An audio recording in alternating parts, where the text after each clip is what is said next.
It's been about 9 months since I got into this whole credit card points and miles game, and between my fiance and I, with all of our applications, we've been approved for over 14 credit cards up to this point. And while the main reason for adding so many cards has been to hit sign-up bonuses using our wedding expenses, which is coming up in just a few months from now. However, in this video, I want to rank all the cards that we've added just based on how we're using them in our everyday spending habits, sort of taking out the sign-up bonus value, and instead focusing on not only some of the spending multipliers in some of our top categories, but also the effective annual fee and some of the positive, or in the case of some of these cards, some of the negative value that we're actually getting with all these different credit cards that we've added. And really the main criteria that I'm going to use to rank all these different credit cards is how they fit into this credit card setup that we built right now, and some of the long-term value that I can see us getting out of each of these.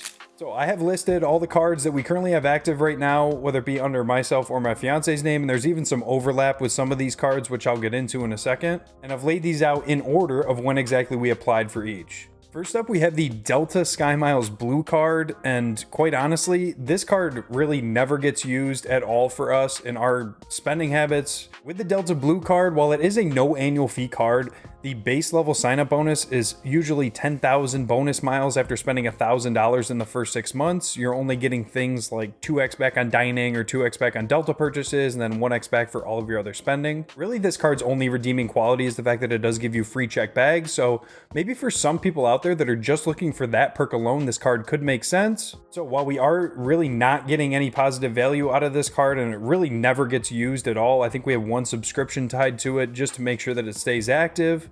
The only reason that we still have it open right now is the fact that it is my oldest credit card, which I signed up for back in 2018. Like I said, because it is that oldest card that's on my credit profile right now, I definitely don't want to cancel that to hurt my average length of credit history or anything like that on my credit report. So it will stay active for us, and who knows, maybe eventually I will upgrade it back if there's ever a decent upgrade offer to one of those other Delta SkyMiles cards. So for the sake of the rankings, I think it's pretty clear that this definitely belongs down in the trash tier, at least for me, in the way that I'm using or not using this card at all. And next up, we have the Chase Freedom Unlimited. So this was the very next card that I had added since 2018. This was back in May of 2024 when I was first barely learning about credit cards, I guess you could say.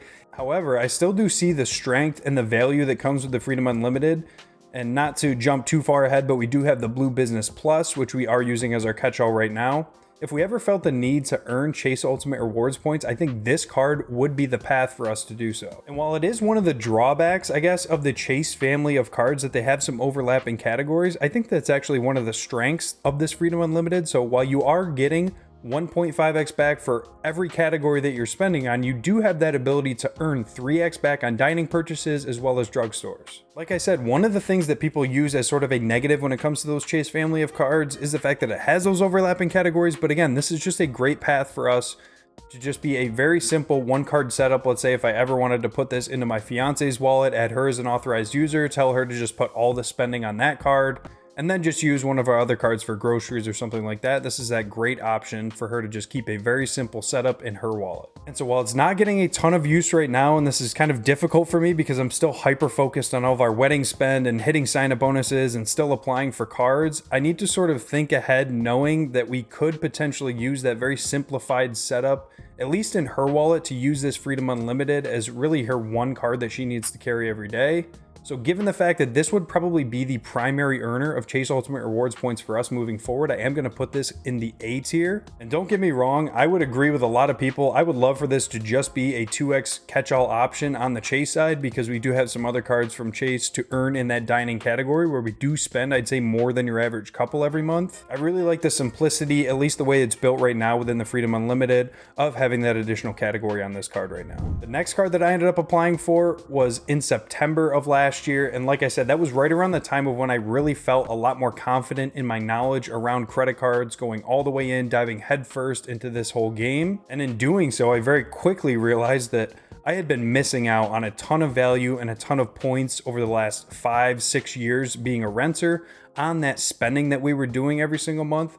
So right away, I knew I wanted to add this Bilt Mastercard, even though it does take up a Chase 524 slot, which I did cover in my most recent video, which I'll link to right here. I do still see the value in this card. And quite honestly, once all this wedding spend craziness is over and done with, once I'm done just focused on that alone and signing up for credit cards to hit those welcome offers, I can very easily see the value that's in this Bilt Mastercard, especially the way that we spend every month. Again, similar to that Chase Freedom Unlimited. If I ever felt the need for us to be earning more Bilt Rewards points, this would be a great way of doing so, earning not only that 3x back on dining that comes with all the Chase cards, but you're also getting 2x back on things like travel, which we do spend a decent amount on every single year as well. On top of that, the Bilt card and really the Bilt reward system is jam-packed with a ton of value, depending on how you can sort of game the system in a way, with things like earning up to 5x back on neighborhood dining purchases. And it does still have that ability, granted it is a bit nerfed now, of that rent day benefit where you can double those spending multipliers for 24 hours, earning all the way up to 6x back on dining. Despite the fact that rent day is sort of nerfed now, like I said, it used to be you could earn an additional 10,000 bonus points in that 24-hour window. That's all the way down to 1,000 points now. I still do see the value in that. And like I was saying before with that Freedom Unlimited, because this is a no annual fee card, I don't see us ever canceling this until there's, I guess, another front runner in terms of competition when it comes to earning rewards on rent spending.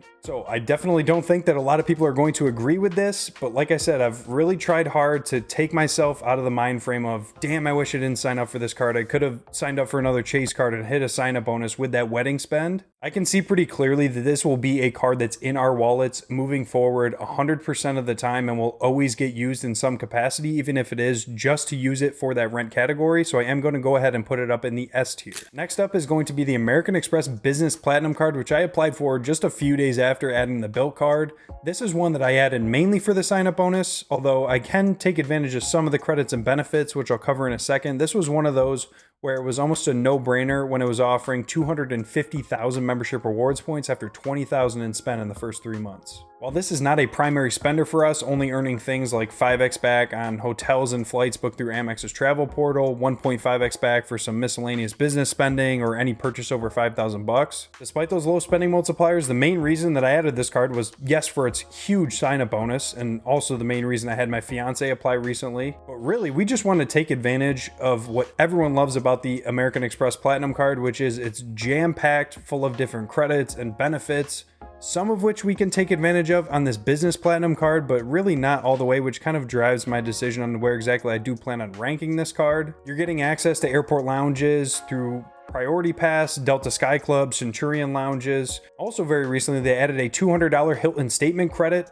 Although it is broken up into quarterly credits, we should be able to take advantage of maybe 1 or 2 of those throughout every calendar year. You're also getting other benefits like Marriott or Hilton Gold Elite status, access to the Fine Hotels and Resorts program, the Dell credit with this card, which is really the only one that we use pretty consistently, which is now reduced all the way down to $150 back semi-annually on different Dell purchases. And while we don't really have a use case for some of the other credits like Adobe or Indeed, or even that wireless credit that you can use when using it for your cell phone bill every month, we do definitely take advantage of that $200 airline fee credit right away on both of our cards. Taking a look at the effective annual fee that we have right now with the Business Platinum, we are going to use in full, like I said, that airline fee credit, so that's $200 in value there. And for me and the card that is under my name, I was able to take advantage, while it was still $200 for that Dell credit, I was able to use that twice, so I am taking off $400 in value from its annual fee on my card. Factoring in, say, $50, maybe we can use that Hilton credit once per quarter.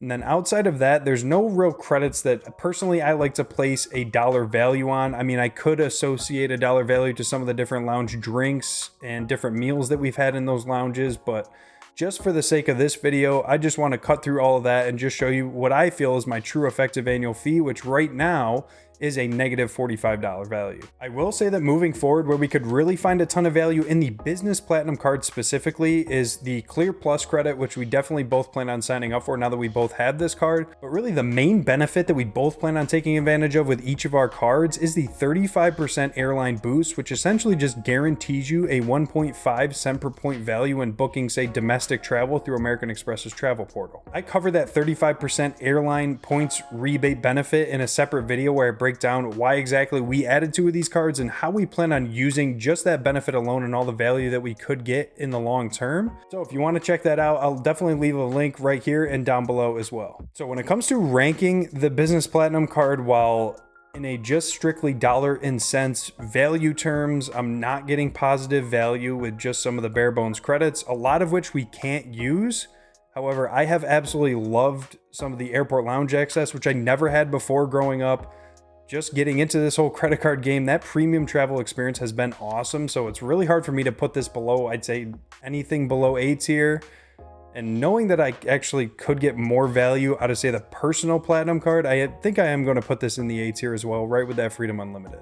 Next up is the Amex Bonvoy Brilliant card, and while it's not really a controversial card, I think you have to be a very specific type of person in order to be able to fork over that $650 annual fee for this card. However, I do think that based on the fact that my fiance and I love staying at Marriott properties, that's typically the only type of resort that we try to stay at when we do take our one trip per year. On top of the fact that this is a relatively simple card, and I say simple, and that's in American Express terms, where there's really only one main credit with this card, that being a $25 monthly dining credit and an 85,000 point free night award that comes with this card. Granted, that comes after the first year card renewal.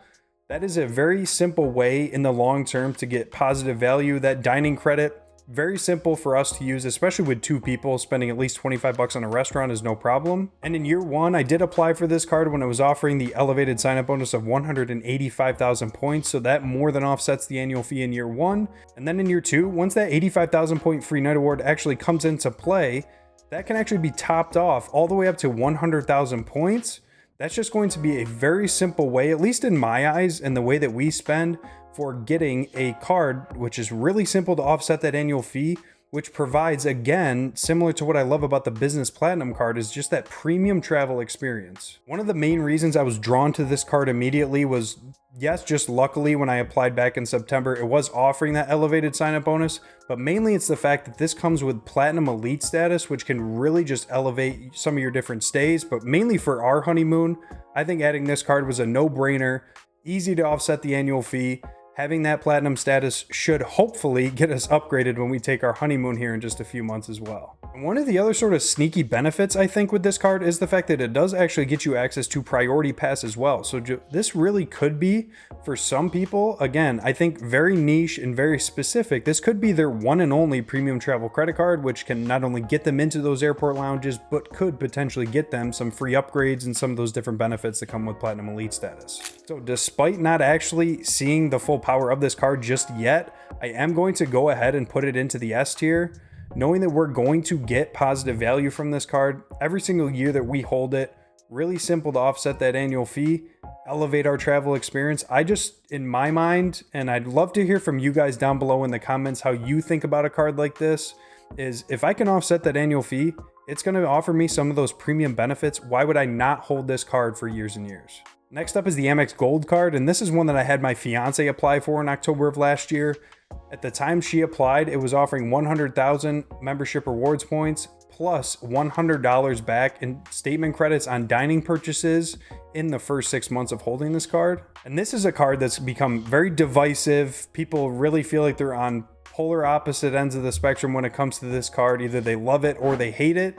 I think one of the main driving factors when it comes to this card and how we can actually get positive value is just very simply based on exactly where we live geographically. The fact that we're near a major city, we use that Uber Cash all the time, every single month. We're taking Ubers constantly, we're ordering Uber Eats, so that one's no problem for us to use. And also, it is a bit of luck as well, but I think for a lot of people near those major cities, that $50 semi-annual Resi credit is really simple for us to use. We actually have a Resi restaurant located right in our apartment building. We are in the New England area, so there's a Dunkin', what feels like on every single corner, so absolutely no problem at all using that $7 monthly credit there. And the only credit that we really don't use in full on this card is the $10 monthly on Grubhub or Five Guys. That's one that we'll only typically use a few times throughout the year. So let's say we use that 4 times and we're taking full advantage of all those other credits. We're looking at least $20 in positive value with this Amex Gold card. Like I said, I get that it's not perfect for everybody and not everyone is as lucky as we are. Just like I said, based on where we live, really simple and easy for us to use these credits and actually get positive value. So I am going to go ahead and put this card up in the S tier. I think hopefully you could tell from just that brief breakdown, really simple card, a card that we love. Not only that, but we are earning 4x back on 2 of our top 3 spending categories. The only one that's higher is actually rent. So as you can tell here, with all the cards that we have now in S tier, we're covered on our top spending categories. With the Amex Gold card, we're getting the highest spending multiplier that you can get in those 2 categories, being dining and groceries. If you want to see in more detail exactly how we use the Amex Gold to extrapolate all that positive value, make sure you check out the video that I'll leave down below in a pinned comment. Next up, we have the Chase Inc. Unlimited card, and this is one that I first applied for when it was offering an elevated sign-up bonus of 90,000 Ultimate Rewards points after 6,000 in spend in the first 3 months. And just a few months ago, I did have my fiance apply as well through my referral link just to earn some additional bonus points. So now we have 2 of these in our 2-player setup. While it's a great card, I think, for the sign-up bonus, personally, for me, and the way that I sort of think about this whole credit card points and miles game is to really just maximize, especially in some of our top spending categories, to get the highest spending multiplier that we possibly can. That's really the only drawback that I have with this card, is the fact that it only earns 1.5x back when you can easily get 2x back on other cards. So while it is a very solid card, and again, I want to keep this very specific to the way that we actually use these cards and how frequently we're spending on them. Once I actually hit my credit limit with this card, and because it was offering 0% APR for the first 12 months, because I'm actually at that credit limit right now, instead of paying off the card, I'm just putting that money in a high yield savings account until this card actually does start collecting interest. So not a super high credit limit, not the best spending multiplier that you can get in that catch-all credit card category. However, it does have a great sign-up bonus, but again, for the sake of this video, I just want to keep it strictly to exactly how we are using the cards right now and how we plan on doing so moving forward. So I think just based on the fact that I don't really have a high credit limit, even into the future, I don't see us putting all of our business related catch-all spending on this card. I am actually going to put it, and for us, down into the C tier. And because we actually do have a 2-player credit card strategy, we have essentially double the spending that a normal single person would. So the more spending that you add in at the end of the year in some of those different catch-all categories, it's ever the more important, and this is one of the things I cover in some of the best cards for couples video, is that because you have so much more spending, that difference of 0.5x that you can get with some of those other cards that I mentioned is really evident at the end of the year. Next up, we'll take a look at the Chase Sapphire Preferred, which at the start was actually getting a ton of spend for us. We wanted to boost our Chase Ultimate Rewards points balance, so once we hit the sign-up bonus of 60,000 points on my card after 4,000 in spend in the first 3 months, it immediately became our dining card for a couple of months when we really wanted to just get our Chase UR point balance up. However, since then, while we have used it for some miscellaneous travel purchases, which have now gone on to a different card with a even higher spending multiplier than the 2x back that you get with the CSP, this has just essentially become the card that we use for our streaming services, and that's about it. I do think that this card gets a lot of unnecessary hate, and I think it's a really solid option for someone looking to build out a really simplified credit card setup, earning things like that 3x back on dining, 3x back on streaming services, 2x on travel. You're also getting things like 3x back on online groceries, which is kind of a pain in the ass, but I think as long as you just get into that habit of ordering your groceries online, it really can just kind of become seamless and be your grocery card.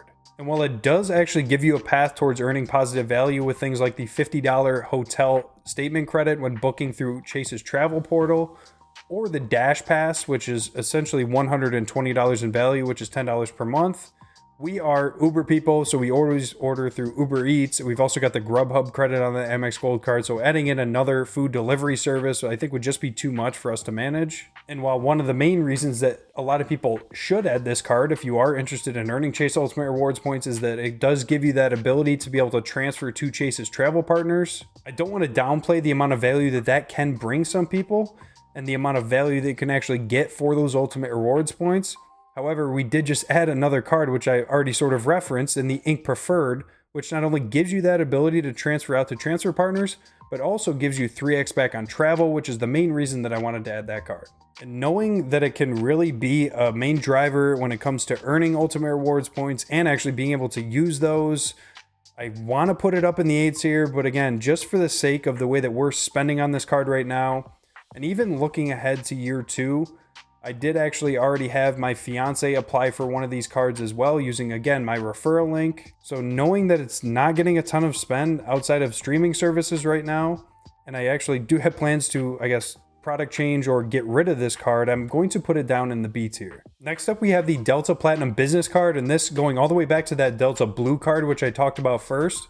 One of the main reasons I downgraded from the personal Delta Platinum card down to the Blue was so that I knew I had plans to sign up for this business platinum card to earn an additional sign-up bonus to boost our SkyMiles balance at the time. And while I did only get the base level sign-up bonus of 70,000 SkyMiles after 6,000 in spend in the first 6 months, the main reason that I made that switch, downgrading to the personal Blue and then adding this card right away, was to keep the one key benefit that I always want to have in my wallet, which is that takeoff 15 benefit. That essentially just guarantees you a way of getting at least 1.2 cents per point when it comes to actually booking Delta flights using SkyMiles. And much like a lot of airline credit cards, it has pretty low spending multipliers, like only giving you 3x back on Delta purchases, 1.5x back on things like transit. It's some of the other different credits and benefits that come with this card, which I don't even take full advantage of, but I'm still able to get positive value when it comes to my own effective annual fee. Things like the $10 monthly rideshare credit and that $200 Delta Stays credit.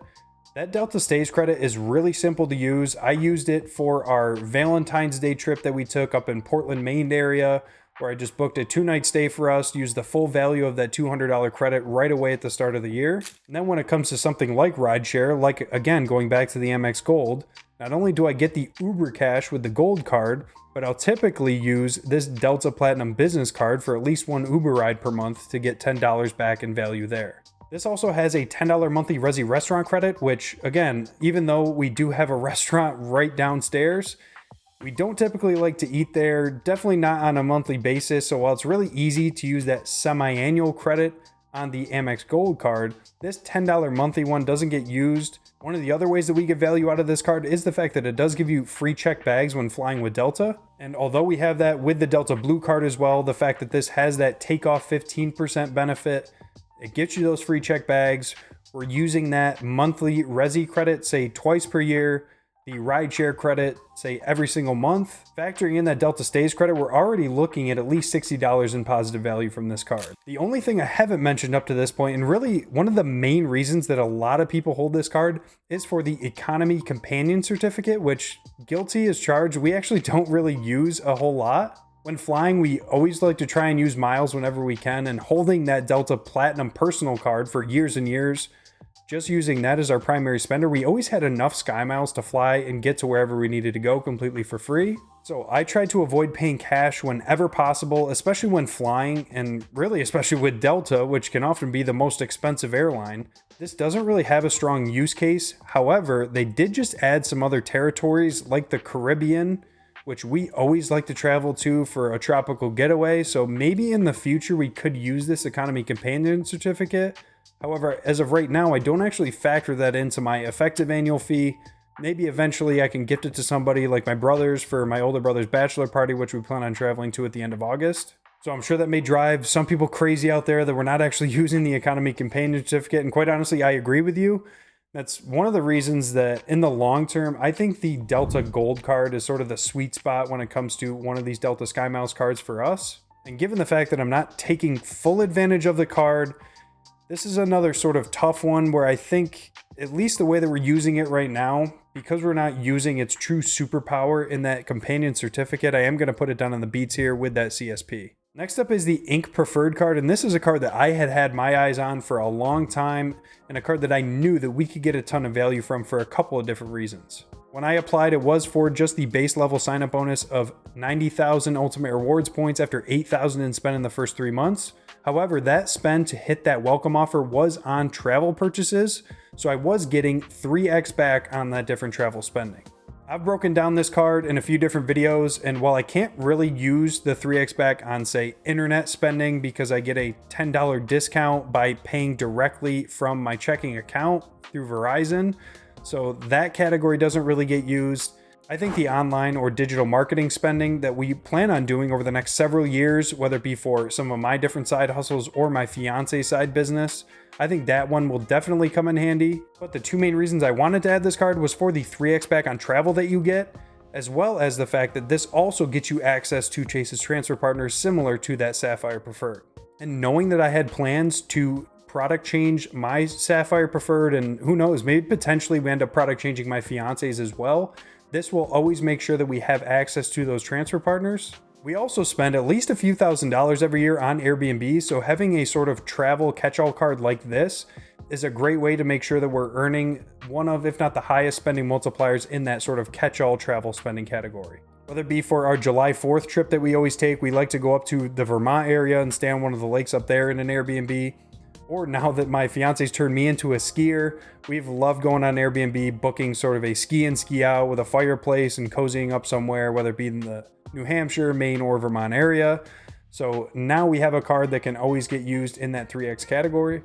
And like I sort of referenced before, in 2-player mode, having almost double the amount of spending in some of these categories, I think it's really clear at the end of the year when you calculate up the totals, instead of just earning 2x back like we could be getting on the CSP, having that additional 1x, getting 3x back on this card, really helps us out in terms of the amount of points that we're earning for some of our everyday spending. This card also comes with no foreign transaction fees, so whether we're traveling domestically or internationally on a couple vacations throughout the year, this will definitely be coming with us to be that catch-all option, whether it be for different car rentals or just some miscellaneous travel purchases like excursions and things like that. So although this card doesn't have the same $50 hotel credit when booking through Chase's travel portal like you get with the CSP, so it's not as easy to actually get positive value with this card, I think just based on the fact that it keeps that access to the different transfer partners, and just from some of the numbers that I broke down from some of our spending in 2024 on some of those different travel purchases, this card more than makes up for not only the annual fee, but also the difference between the CSP and the Ink Preferred. So knowing that we have so much more in terms of dollar value coming out of this Ink Preferred, and it being that no foreign transaction fee card that we can always carry with us, this is definitely going to be in the A tier, I think, for us right now. And last but certainly not least is the American Express Blue Business Plus. This is a very recent addition to my wallet. I'm very excited to now have this card. Like I said, always focused on earning the highest spending multiplier. Using that Freedom Unlimited or the Ink Unlimited, only getting 1.5x back kind of bothered me, I guess, in a way, knowing that there were so many other cards that could earn all the way up to 2x back for all your catch-all spending. I do want to mention that there are some drawbacks, I guess we can call it, with this card, like the fact that it does actually have foreign transaction fees, and you are capped at $50,000 in spend every year to be able to earn that 2x back. Breaking down some of the numbers from our spending in 2024, we came nowhere near that $50,000 cap, so that should never be an issue for us. And although the sign-up bonus, or it's almost non-existent with only 15,000 points after 3,000 spent in the first 3 months, one of the key things that I was looking at with this card, similar to what I mentioned before with the Ink Unlimited, is the fact that it offers that 0% APR period as well. So not only are we earning 2x back now with our catch-all spending with this card, but that 0% APR period, we can actually take way more advantage of that with this Blue Business Plus, given the fact that I was approved for a $25,000 credit limit with this card compared to the $4,000 that I got on the Ink Unlimited. So with such a high credit limit like that, and even let's say I could move some additional credit limit, even all the way up to $50,000 over to this card with some of my personal and other business cards, I could take full advantage of that 0% APR period to be transferring all that money into that high yield savings account and not paying interest over that 12-month period. And instead, I could earn upwards of $1,000+ in value just from that money that I'm putting in that HYS. So while it does have some drawbacks, which I mentioned before, not a huge sign-up bonus, although there's one component of that sign-up bonus that I really love with this card, being able to now have a strong 2x catch-all option in a points currency like membership rewards, which we value so highly with things like Delta and Marriott that I've talked about in this video. This, even just combined with, say, the Amex Gold card in a 2-card setup, could be very valuable for us in terms of our top spending categories, being that dining and groceries. Then having this as our catch-all will always give us a consistent way of earning those membership rewards points, which we value so highly. And with all of that said, I think it's pretty obvious that this definitely belongs in the S tier for us as well. How we're using the card right now and how it's always going to be in our wallets for years and years, with it being a no annual fee card. It'll always keep those membership rewards points alive. Like I said, I don't really see us canceling the Amex Gold, and I think we will definitely have that personal Amex Platinum card eventually, maybe get rid of the business Platinum. Even if for whatever reason we end up canceling all those cards, this will just be the one that always houses those membership rewards points and keep those alive for us. So there you have it. Hopefully you got some value from exactly my thought process and how I think about all the cards that we currently have in our wallet. And I'm sure a lot of you out there may disagree with some of my own personal rankings. And so I'd really like to hear from you guys down below in the comments. Let me know your thoughts on the way that I broke down these cards and how you actually rank them in your own setups. If you want to check out some of the cards that I broke down in this video in a bit more detail, make sure you check out the playlist right here. And as always, thank you guys so much for watching the video. I can't tell you how much I appreciate every single one of you, and I look forward to seeing you in the next one. Cheers.